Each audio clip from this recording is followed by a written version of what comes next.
നമസ്കാരം, പ്രവാസി മലയാളിയിലേക്ക് സ്വാഗതം. അബുദാബിയിൽ വൻ ശേഷിയുള്ള പുതിയ എണ്ണശേഖരം കണ്ടെത്തി.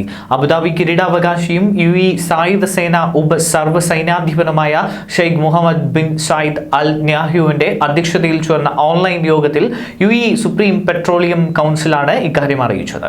22 ബില്യൺ ബാരൽ ശേഷിയുള്ള പുതിയ എണ്ണപ്പാടം ഖനനത്തിനായി മൂലധന നിക്ഷേപം 448 ബില്യൺ ദിർഹമായി ഉയർത്തുന്നതിനുള്ള അഡ്നോക് ബിസിനസ് പദ്ധതിക്കും കൗൺസിൽ അംഗീകാരം നൽകിയിട്ടുണ്ട്. പുതിയ എണ്ണശേഖരം കണ്ടെത്തിയതോടെ രാജ്യത്തെ മൊത്തം പരമ്പരാഗത എണ്ണശേഖരം 107 ബില്യൺ ബാരലിലേക്ക് ഉയരും. ലോകത്തിലെ ഏറ്റവും വലിയ എണ്ണ കയറ്റുമതിക്കാരിൽ ഒരാളായ ഒപെക് രാജ്യമായ UAE ഇതോടെ റഷ്യയുടെ തൊട്ടരികിൽ എത്തിയിരിക്കുകയാണ്. ഈ കണ്ടെത്തൽ ഏറ്റവും കൂടുതൽ എണ്ണശേഖരമുള്ള രാജ്യങ്ങളുടെ പട്ടികയിൽ ലോകത്തെ 6ാം സ്ഥാനത്ത് UAE എത്തിച്ചിരിക്കുന്നുവെന്ന് അബുദാബിയിലെ കിരീടാവകാശിയും UAE സായുധ സേനയുടെ ഡെപ്യൂട്ടി സുപ്രീം കമാൻഡറും SPC വൈസ് ചെയർമാനുമായ His Highness Sheikh Mohamed bin Zayed al ന്യാഹുവിന്റെ അധ്യക്ഷതയിൽ ചേർന്ന രാജ്യത്തെ ഊർജ്ജ റെഗുലേറ്റർ പ്രസ്താവനയിൽ പറഞ്ഞു.